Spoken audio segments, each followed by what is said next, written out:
Hey Lucas, what was Eddie Money's best song?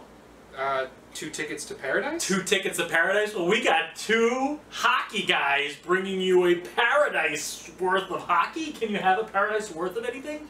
As long as it's by the dashboard light. As long as it's by the dashboard light. That's a Meatloaf joke. We had Eddie Money, we had Meatloaf, and now we got junior hockey. It's USPHL hockey, Dan K Show action, coming at you, episode 2.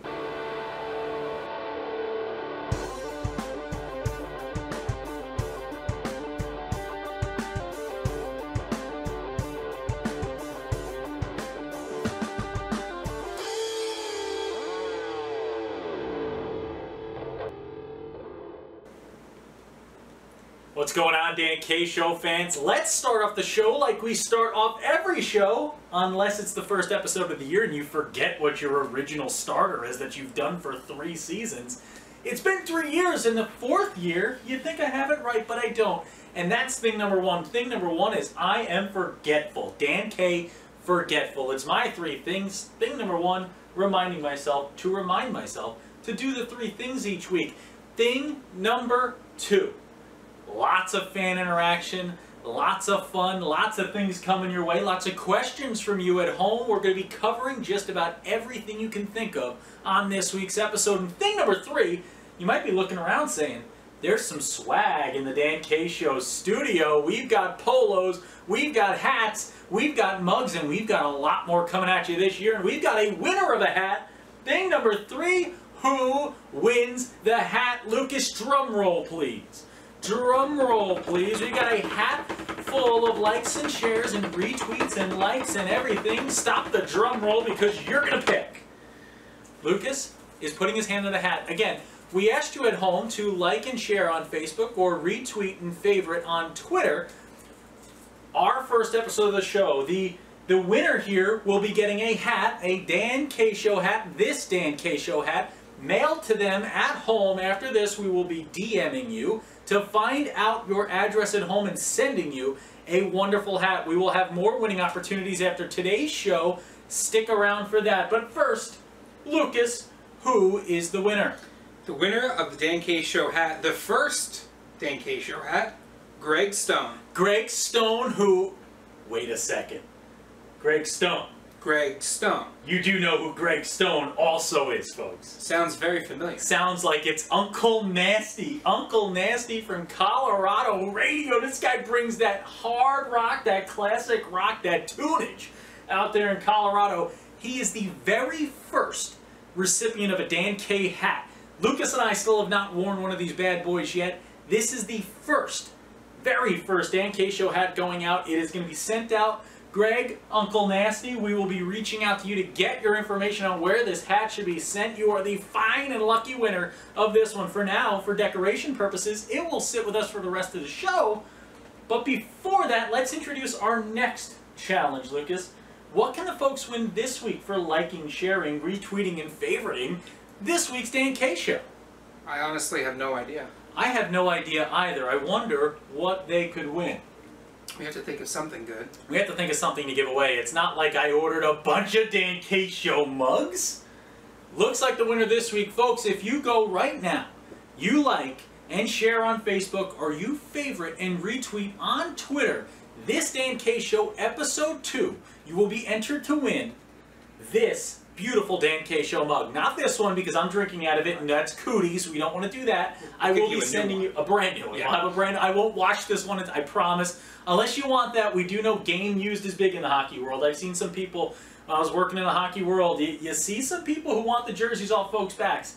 You're not getting this mug off my back. You're getting a brand new mug, a clean and dandy mug. We're going to send it your way. Again, like and share on Facebook, or retweet and favorite on Twitter. Get your social medias going, reach out to us, and again, questions galore. Whoever asks the best question this year is going to get a little prize as well, because I am looking for the best questions, the best outreach, and the best fans in the business to help us out with the show. And with that in mind, it's time to start the show. This is a nice little open, but it's time to talk some hockey. When we get back, we're going to answer a viewer question. We had a really good viewer question about some of the premier teams and the new squads joining the USPHL.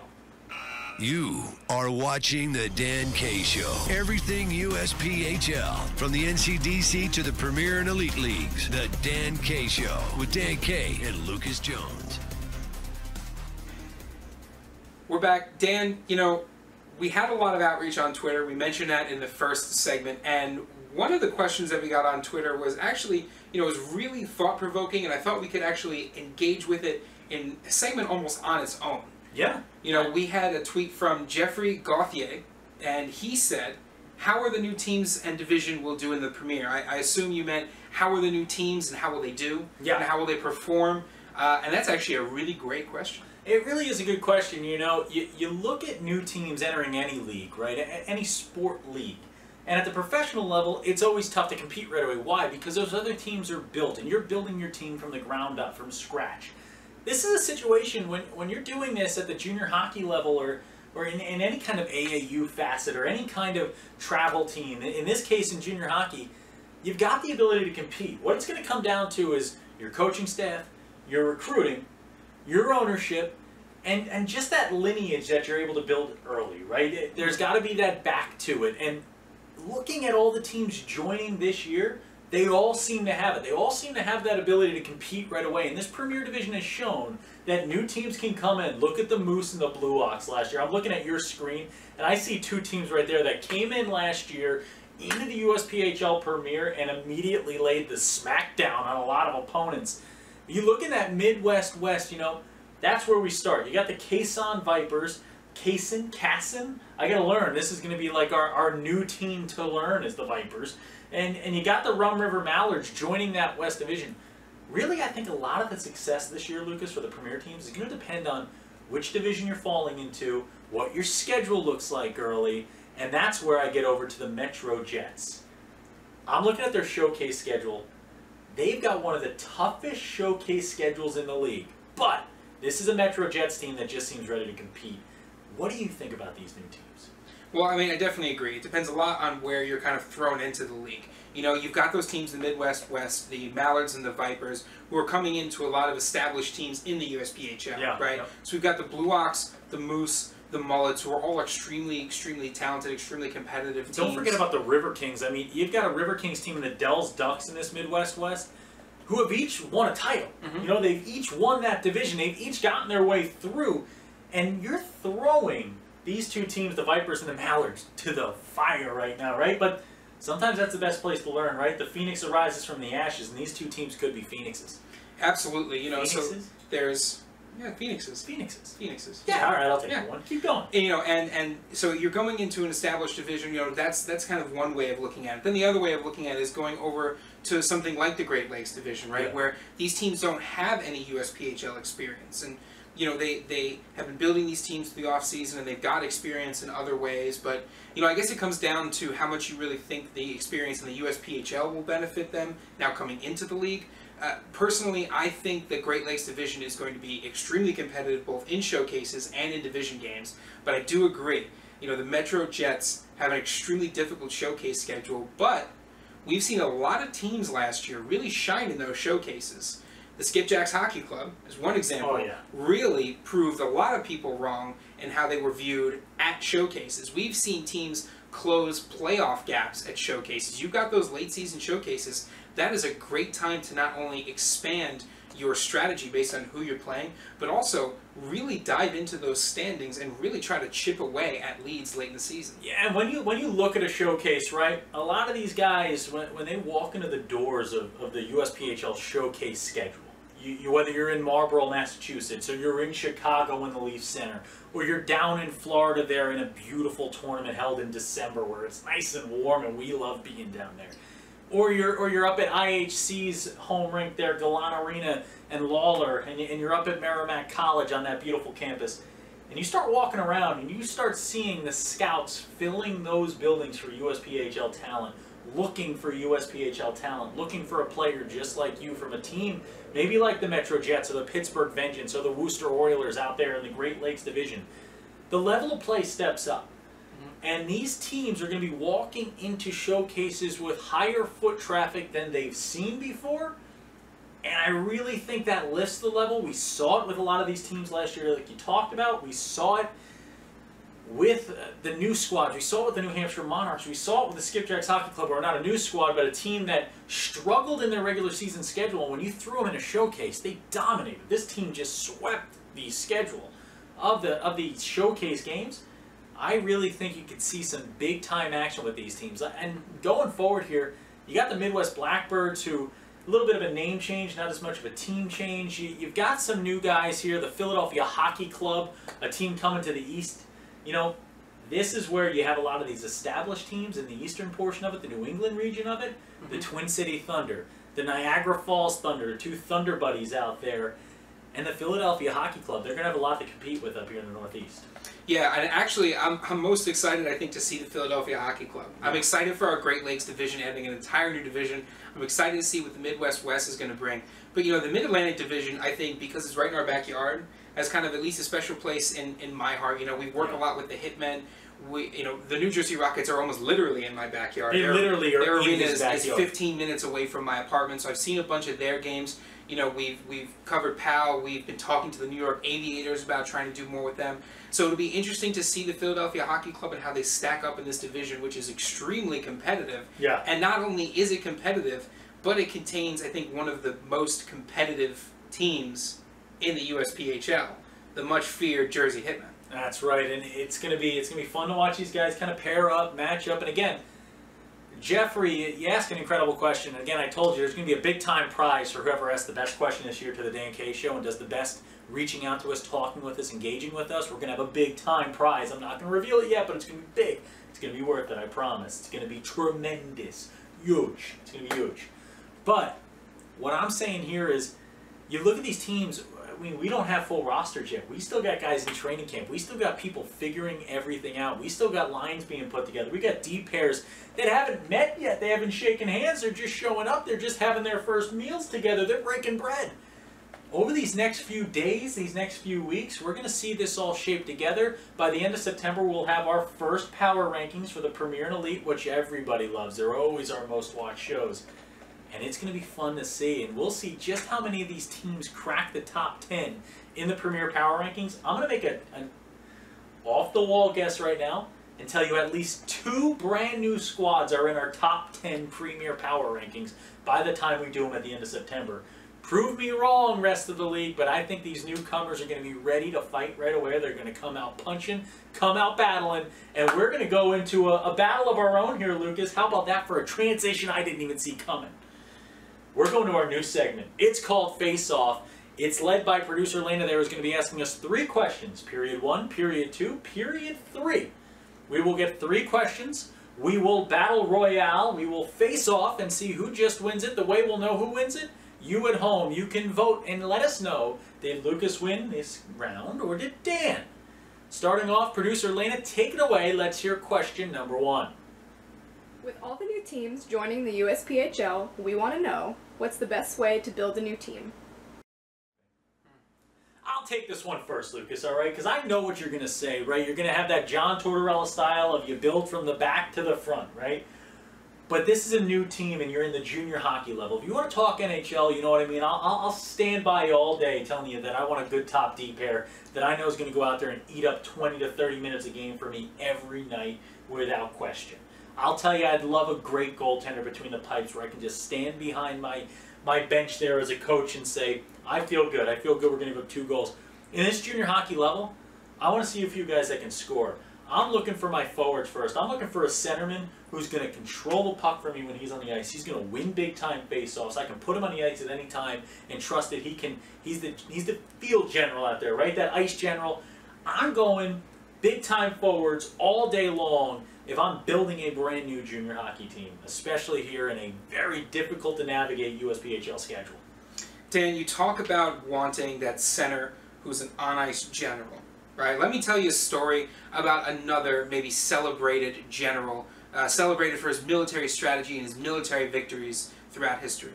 He was a captain. That's Napoleon. Oh, I thought you were talking about Captain Crunch. No, not Captain Crunch. That was, I think, a couple episodes ago last season we talked about Captain Crunch. You're correct.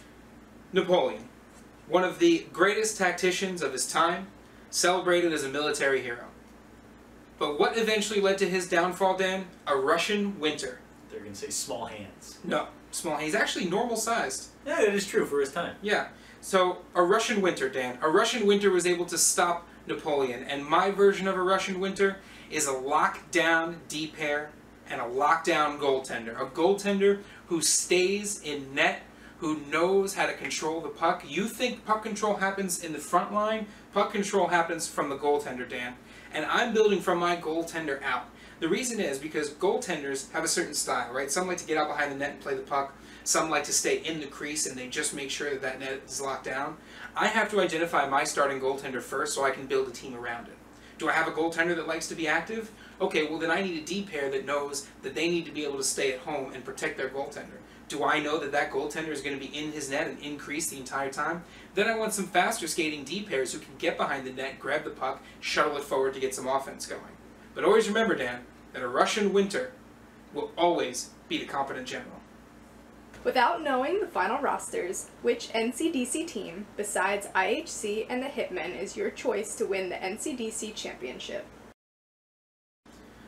Alright, so I don't have IHC or the Hitmen to pick from. And we know these are kind of the juggernauts in the NCDC, and I can kind of look up and down and see who I think's gonna take it all the way. And you know, like Dan said, he kind of knew what I thought, or what he thought I was gonna pick, and I think I know where he's gonna go. I think I'm gonna go out on the limb a little bit this year. This is a team that was extremely competitive for the last few seasons, and always just kind of didn't quite make it. Right. I think this year they're gonna make it. I'm going with the Junior Bruins. Ooh, okay. So he goes with the Junior Bruins. He wants to say he's going out on a limb.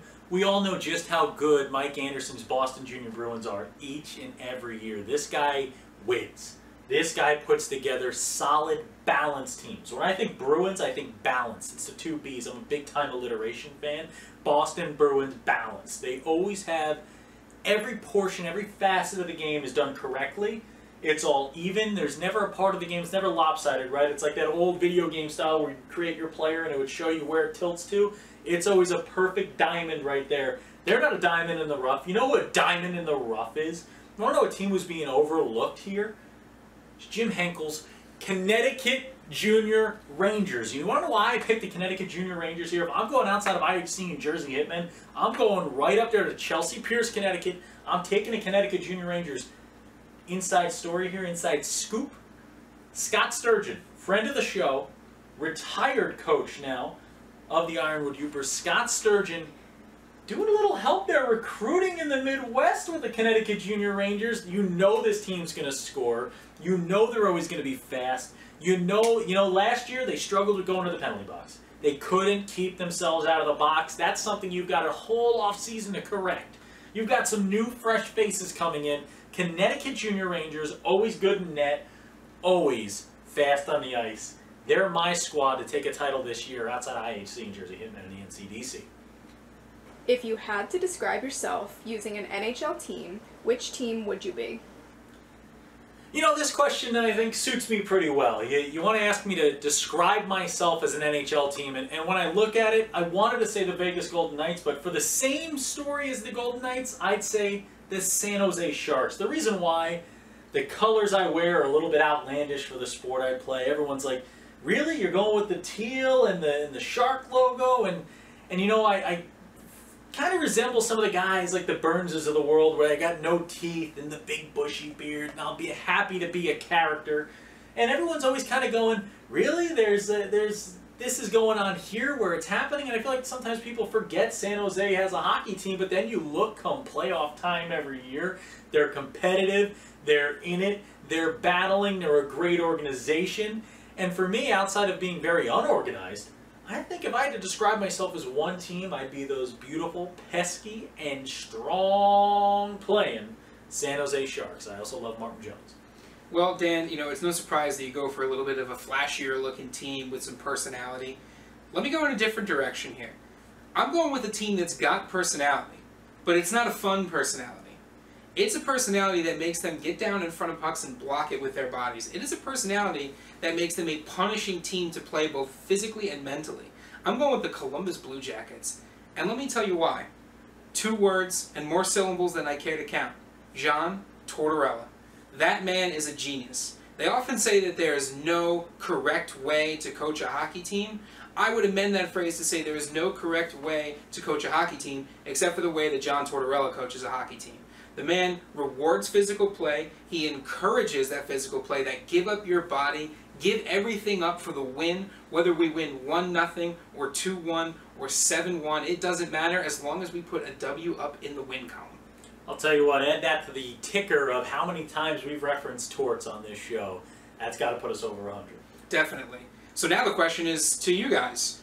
Who do you think won this debate? We're going to put up a poll on Twitter. We're going to put up a poll on Facebook. And you guys let us know who you thought won the debate, and we'll discuss the results on next week's show. That's right. Now it's time to take it to our favorite segment of every show, the way we close out every show, the way hopefully your team will close out every game with a beautiful empty net to shoot at. It's time for the empty net. Welcome to the empty net.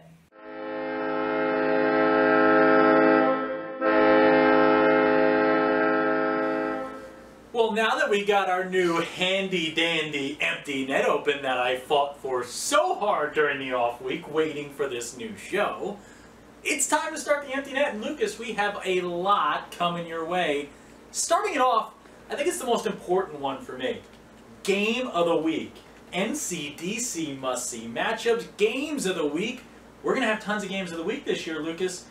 We can't release the schedule just yet. Yeah. We don't want to release it at a turn. We got to wait for this thing to be official, but the Dan K Show is going to be coming to a rink near you to bring you exclusive broadcasts of NCDC Premier Hockey all over the country. Absolutely. You know, if there's one thing we love more than doing the Dan K Show, it's doing the Dan K Show at rinks all around the country, especially rinks we haven't gone to yet.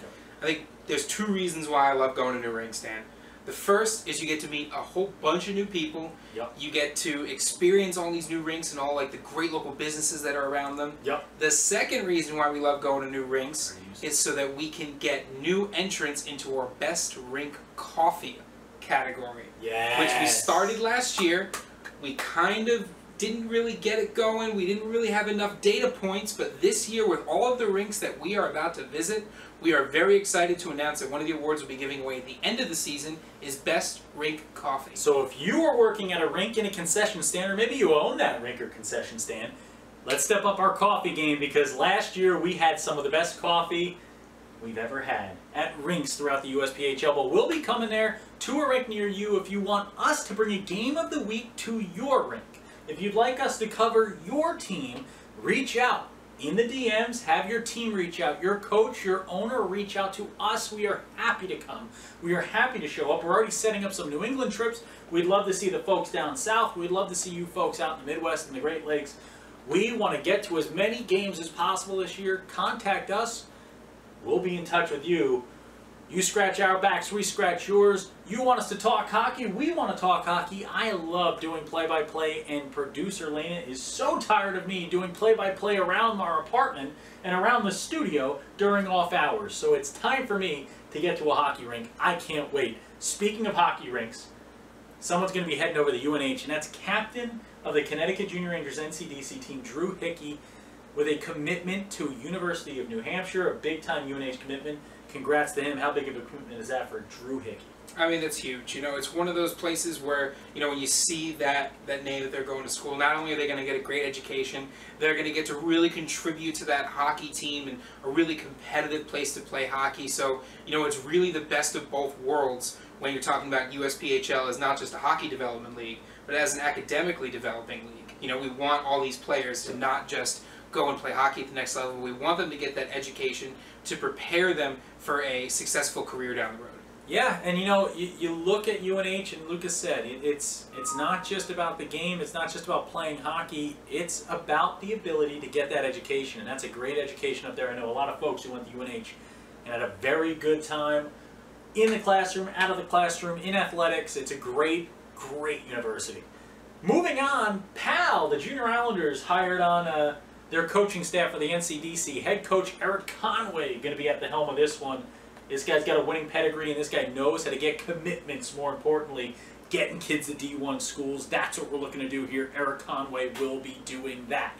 No word yet on whether he's related. Hashtag Mighty Ducks. Assistant coach Chris Stemke gets the ability to be on the bench there with them, and we look at the player development man. He ain't scary.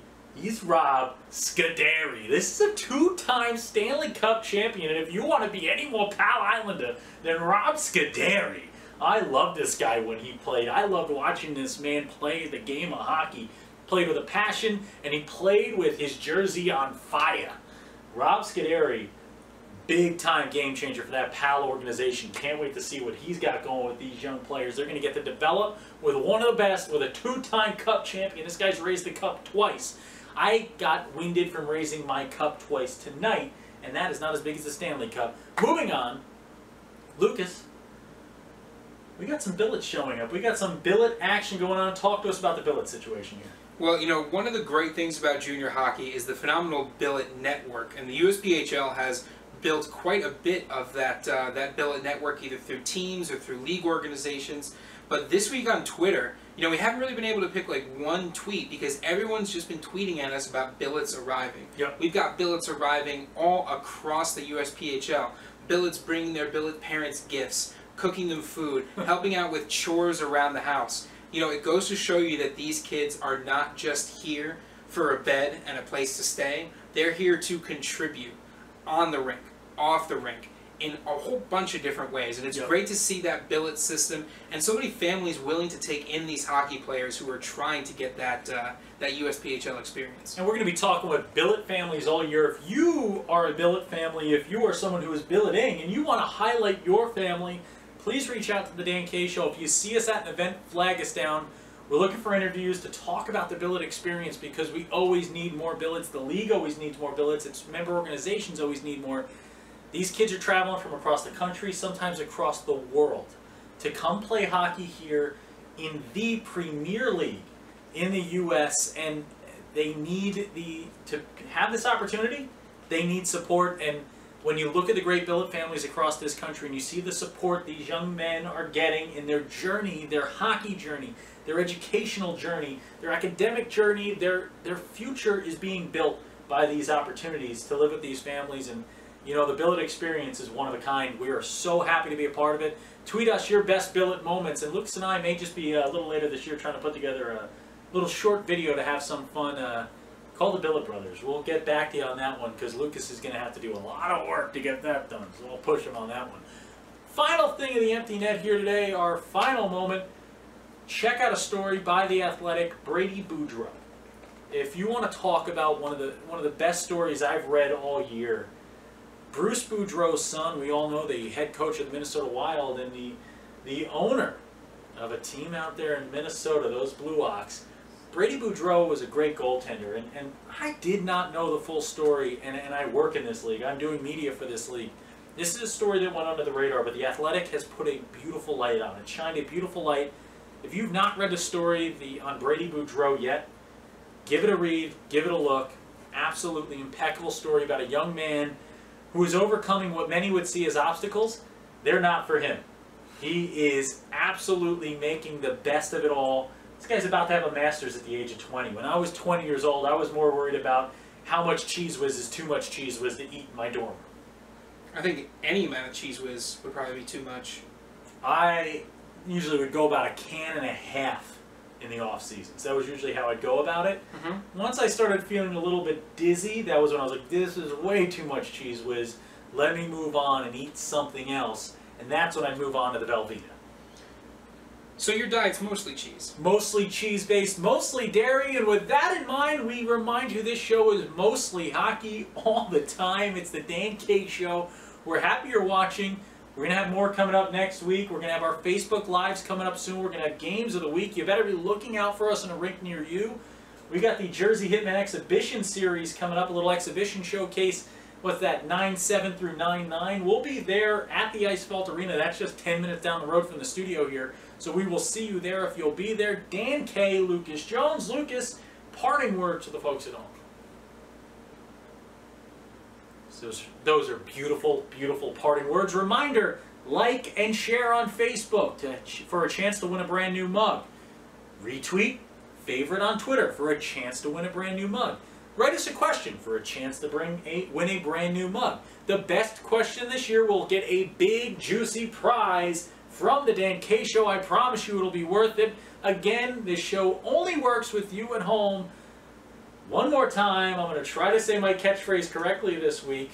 When Dan K's on the mic, it's always hockey night. Thanks for watching the show this week. By the way, speaking of cheese, Yeah. you know what I found out? What? Apparently there's a limit to how many lactose pills you're supposed to eat in like a given time period.